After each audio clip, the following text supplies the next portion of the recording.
And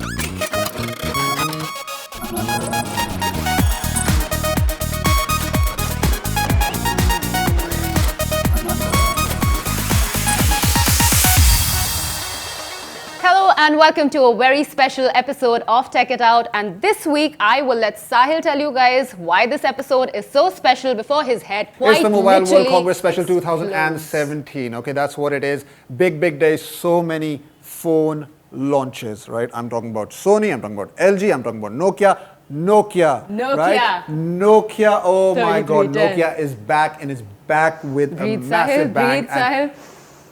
Easy.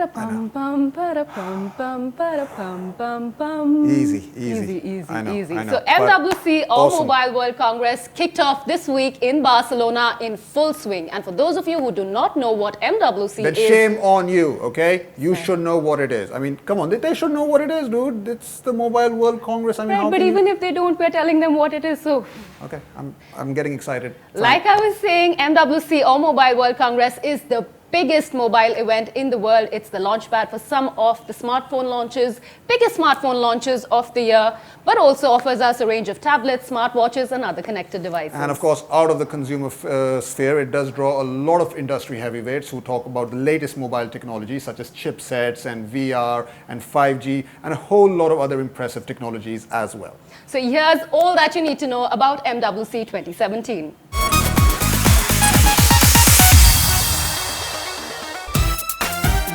On today's episode of Tech It Out, we are bringing you all the action straight from the Mobile World Congress 2017, Nokia's classic comeback, the first ever phone with a Leica front camera, the future of mobile phones, and the snazziest budget buying guide. Don't go anywhere.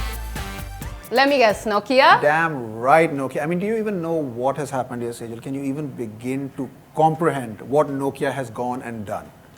I know, Sahil, but there were more brands than Nokia at MWC. Let's be a little more unbiased here. I'm all up for being unbiased, that's cool, but come on, it's Nokia, man, right? And they have basically set the bar this high by relaunching the 3310. So it's some amazing stuff, amazing strategy from Nokia. I mean, after all that they've been through, I mean, pretty much, they have literally risen like the phoenix. Right. From the ashes. With this new phone. I wonder how those Nokia phones went to ashes. I mean, they could survive anything.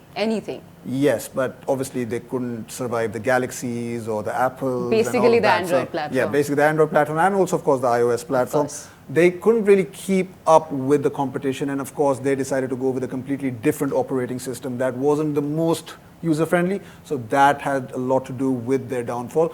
But I think with this, it's a masterstroke, right? Okay, because the 3310. I mean, I know that those phones. This is my first phone, right? So I remember how much abuse it could take, how much snakes I used to play on it. So it was a great phone, right? And what they've done is they've brought it back. Now only time will tell if it's just a gimmick or whether the strategy will pay off. But again, really well done. Right, so whether it's nostalgia or curiosity or just the need to post something really cool on Instagram, there's something really special about the Nokia 3310. Right, and we're going to put that into perspective for you and also tell you what it means for those people who grew up with the iconic brand. Take a look.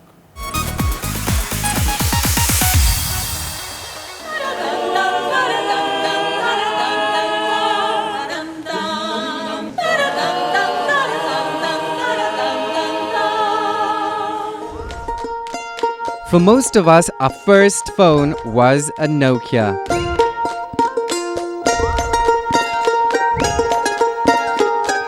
But what made our beloved Nokia phones so special?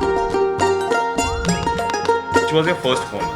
My first phone was a Nokia. Nokia, one which had snakes and ladders, and it was really nice. Nokia 6600. Nokia Music Express 5130. Why did you choose Nokia? Where it was affordable, it had a great battery life, and at that time it could store more than 100 messages or SMS, which was a great feature to have. Because it had great battery, it was small, little, you could put it in your pocket and take it anywhere, and it was easy to carry. I think at that time that was the fanciest phone that was there, and I loved it for the design and the features that it had, and of course the snake game. That was my favorite. The battery life was amazing. but I guess it was a really awesome phone. You just need to charge it once and the phone can go on for 3-4 days. Whether we let our Nokia phone slip through our butterfingers from the 3rd floor of a building, or washed it under a tap, dropped it in a bucket, or well, elsewhere, and then dried it with our mum's hair dryer, our beloved Nokia phones always had our backs, sturdy and durable. These phones were a boon for all those of us who couldn't go even a few minutes without dropping stuff, mostly our phones, and of course, those of us with anger issues.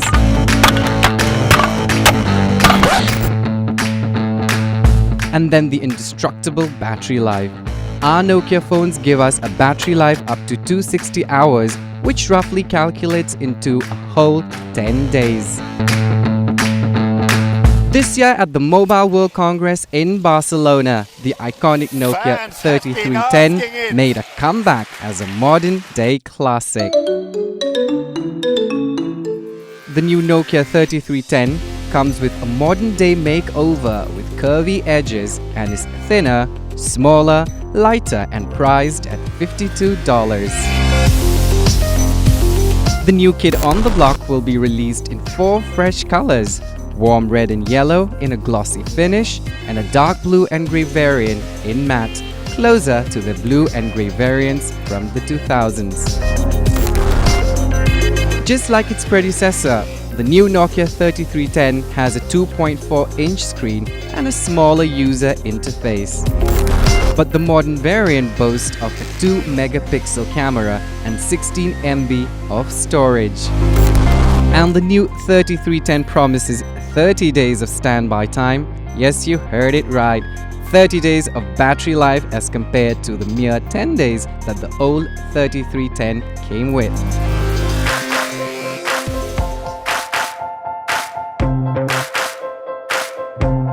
For everything new and different that the new 3310 comes with, it's still just a feature phone without the Android platform and modern-day apps like WhatsApp, Snapchat and Instagram. The phone offers basic web surfing via the Opera Mini browser.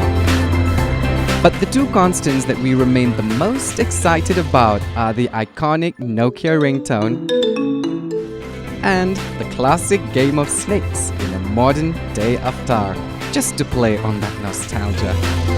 We're pleased to say that the beloved snake game is back.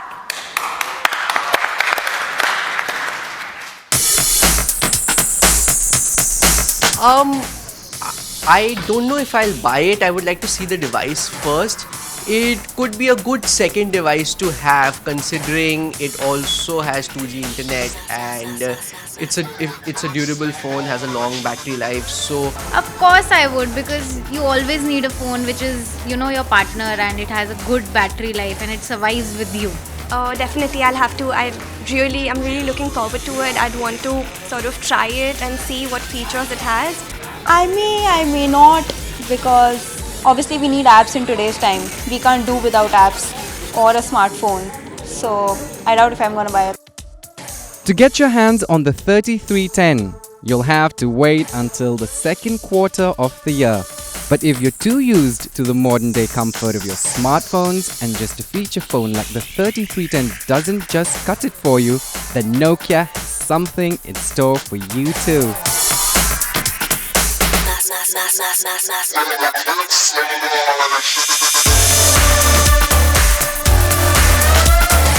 The Nokia 3, 5 and 6.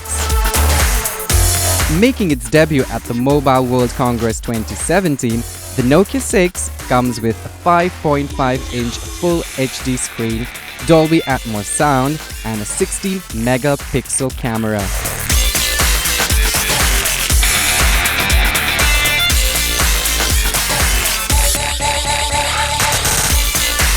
The Nokia 5, not far behind, comes with a 5.2-inch high-definition display, 13MP camera and a fingerprint sensor. And the Nokia 3 with a 5-inch display comes with an 8MP camera. How this new Nokia and Android collaboration fares in the market? Only time will tell. But we for sure cannot wait to get our hands on these handsets just for the sake of nostalgia. All right, so Nokia done. How happy are you? Very happy. Was that so hard? I mean, great. Like Nokia 3310, childhood memories all coming back. Great day. I know, but can we take a break now? Yeah, we can Is take a that break, and also after the break, we tell you everything else that MWC had on offer. Totally 100% unbiased. Stay tuned.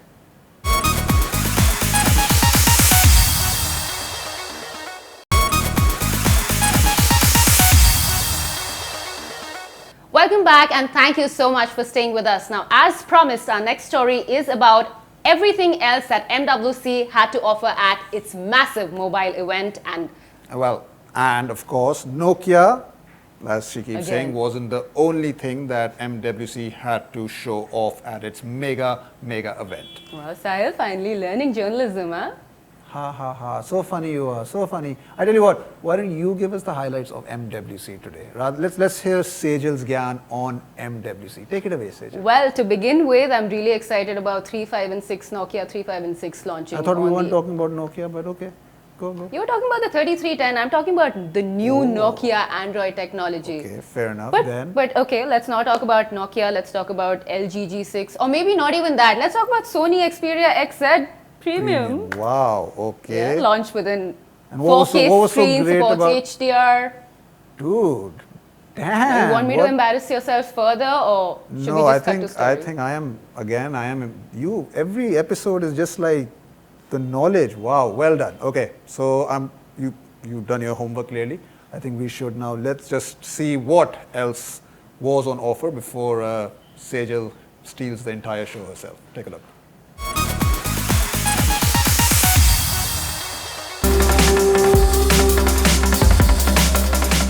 If the hectic work schedule got in your way of keeping track of what happened in the world of mobile phones at MWC 2017, then let us tell you, you've landed at the right place.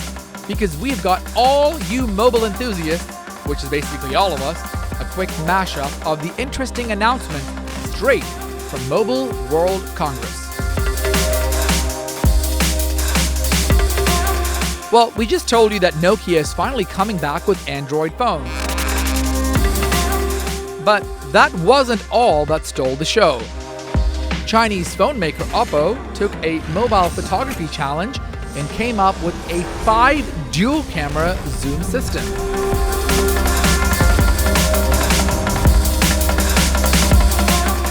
Well, we don't know when this technology from Oppo is coming to life, but what we know for sure is that another Chinese company, Lenovo, is all set to bring its new phones to the markets very soon.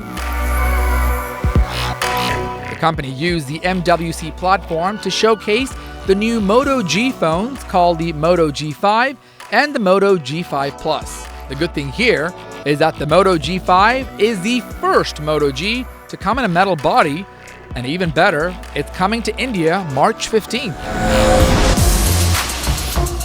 Well, we have to say that it was Chinese tech titans that took over the stage this time with new announcements and breakthrough technologies.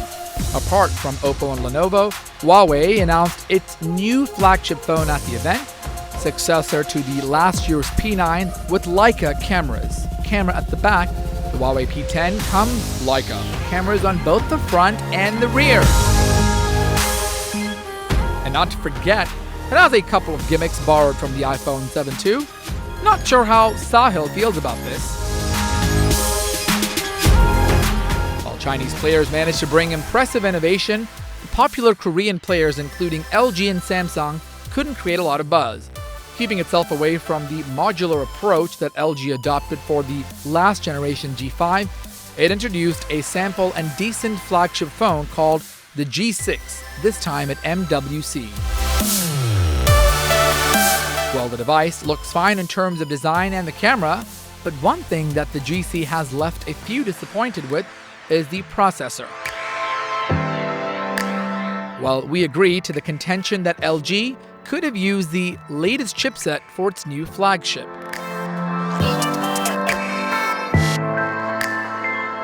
But what if LG kept itself away from the modular concept?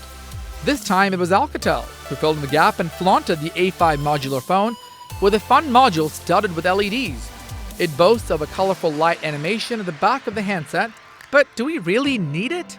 Never mind, but then every innovation is not meant to be taken seriously.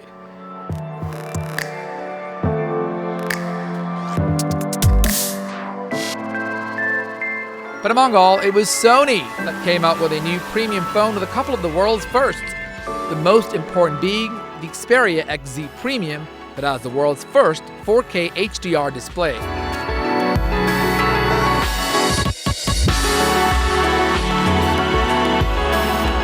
But what won hearts more than this Sony phone is their crazy Android projector, the Xperia Touch, that turns any surface into a touchscreen. Oh, and if you still care, BlackBerry had a new Android device to show off at MWC, and that is called the Key One. It's nice and it's competitively priced, but does it matter? You decide for yourself. Well, a lot of jazz have been at the event in Barcelona, but we brought you all that mattered. But what impressed you the most? So which were your favorite highlights from MWC? Oh, there were so many. But okay, for me, one of the biggest ones was the Sony Xperia XZ Premium because, well, first, like you rightfully said, 4K screen, HDR support. Right. So the way we're going to watch our movies and our content on screen is about to change. So again, Sony set the bar really high. Also, what I really liked about the new premium phone was the fact that its camera will have its own RAM. Okay, wow. So it's a powerful camera, and the fact that they're giving its own RAM to it, so next level stuff there. Right. Okay. Now Samsung usually, we've talked about this. They usually steal the show with the Galaxy phones, but unfortunately this time around, no new Galaxy phones. Really happy about that. Yeah. Well, they're still recovering from their exploding phones, the Note 7 catching fire. Right. So it was expected that they wouldn't have launched any new Galaxy phones this time around, and they didn't. But they did launch a couple of tablets, especially the S3 tab, which looked quite nice. It didn't look great. It wasn't like the best thing I've ever seen, but they're playing it safe this time around. Like every time. So we had Samsung there as well. And of course, the LG G6. They're stepping away from their modular phone concept, because it didn't work that well as well they would have hoped for. So now they've gone back to the basics. And the G6 looked pretty, solid. And of course, when we get our hands on that, we'll of course give you a full review here on the show. And a lot of other stuff as well. I mean, what about you? So what's some of your... From everything, from dual rear cameras to the flexible screens to 5G, I think the future of mobile phones is ever changing and brighter than ever, right? That's right. So up next, let's take a look at all the technology that will change the way you use your phone.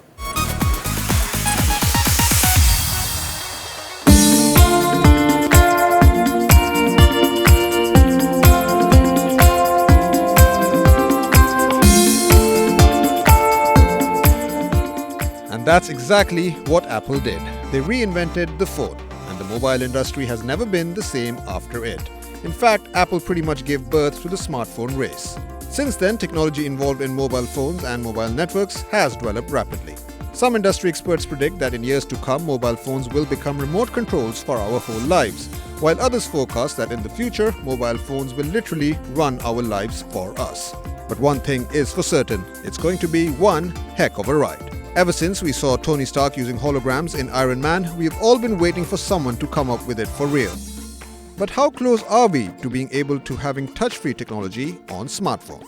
As far back as March 2014, rumors were flying around about the then unreleased iPhone 6 containing holographic functions that allowed you to beam virtual displays to interact with. Well, obviously that didn't happen with the iPhone 6, 6S or 7. But if we keep our fingers and toes crossed really tight, then who knows, the iPhone 8 could just surprise us. After all, it's the iPhone's 10th year anniversary. Apple has to do something special. They just can't, keep making it slimmer, right? Now, most of us are used to buying headphones to go with our new phone. But soon, we might need to also buy a virtual reality headset. Samsung's Gear VR headset, for example, turns an ordinary smartphone into a control system for VR. By slotting the Gear VR into a Samsung Galaxy S7 smartphone, you can undertake wild safaris, explore futuristic worlds, travel to distant cities, and much more from the comfort of your living room. For a long time now, phone companies have talked of creating a smartphone that is so robust that it can actually be folded. One such vision was Samsung's Galaxy Yoom, which was showcased back in 2008 and promised to transform the user's experience. Well, not much has really transpired since then, but Samsung seems to be on the right track. And according to rumors, the company is planning a wave of bendy screen gadgets, and it could be a game changer, with devices possibly going on sale early in 2017. Samsung pioneered this feature in its latest S7 and S7 Edge handsets, and it's an incredible time saver. Instead of powering down completely when not in use, screens will switch off but leave a small panel displaying information such as time, missed calls, and text messages. As a result, you won't have to turn on your phone every time if you just want to know what time it is. Now, if rumors are to be believed, LG, Apple, and Huawei are all set to introduce this feature in their future flagships as well. All right, it's time to take a very short break on the show right now. But more mobile technology when we come back. Stay tuned.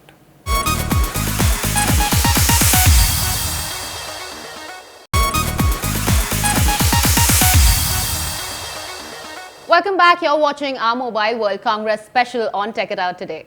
Yeah, but I think it's time now we slightly step away from MWC for a little while. Well, how? Why? Reason being because a lot of the phones that were showcased in MWC, they aren't exactly available. We all know that, they are a few months away down the line. Right. So that doesn't of course mean that people out there who want to buy a phone right now can't do that. There's still great options out there. And before you say anything, no, I'm not going to recommend anyone the iPhone 7, okay? Not saying anything. Yeah, but you were thinking it, okay? And after all the accusations, that you have made against me for being totally biased, I thought I will give our viewers a really awesome smartphone buying guide here on Tech It Out. We don't sleep without them, we don't eat without them, we don't have fun without them. Well, these days we don't even bathe without them. No, I'm not talking about your real life partners. What I'm talking about is our virtual real life partners. Yes, our smartphones. Our smartphones and our lives are just inseparable like any other organ. Buying a new phone can be a really intimidating experience considering the amount of research that goes around the megapixels, Snapdragon, Full HD display, sound, etc. But we still cannot settle for anything less than the perfect phone that matches all our requirements. Now, talking about the perfect phones, we generally end up thinking about these highly priced iPhones, Pixels, Galaxies. What we don't do is consider these budget phones that are available in the market. So here we are giving you a list of all the budget phones that you'd crave to have, giving a tough competition to the highly range mobile phones available in the market. Well, because they are too good to be true.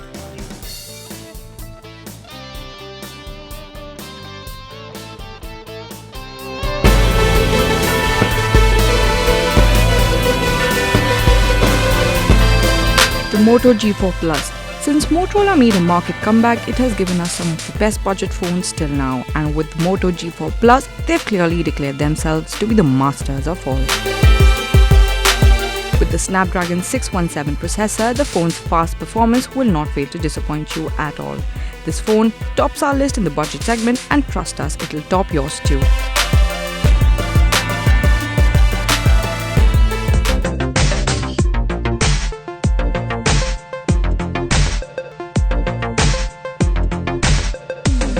Now, Xiaomi's Redmi Note 4 is packed with features like a 5.5 Full HD display to a mammoth-like battery and a backed-up processor. The phone boasts of a superior and classy metal design and clearly holds an upper hand when it comes to budget phones winning over the world.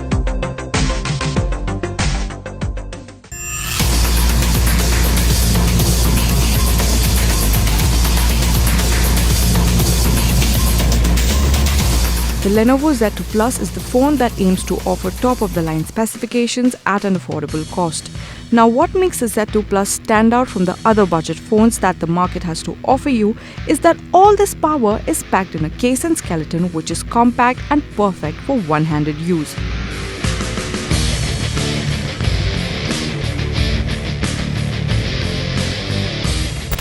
The phone has reinforced a roll cage design and its body is made of fiberglass, which Lenovo claims is lighter and stronger than metal. For the price they offer, there is hardly a better phone than the Z2 Plus when it comes to performance alone.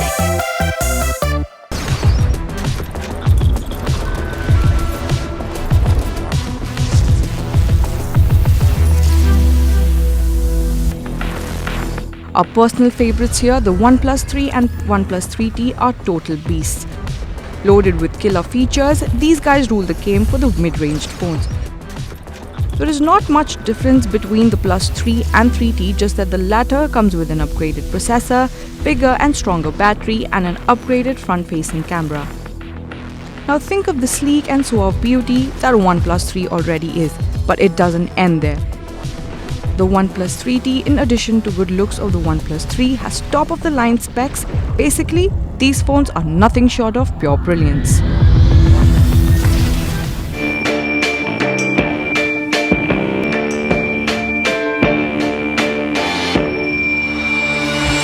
Honor 8 is an incredibly premium-looking phone with an all-glass front and back. Although so much glass all over can make you feel a little icky and sticky, your phone can also look like a collage made out of your fingerprints. But then, a 5.2-inch Full HD display and a resolution of 1080x1920, the fingerprint art can be ignored. The phone has an extremely capable processor Kirin 1950, which helps the device fly through day with nonchalance and ease.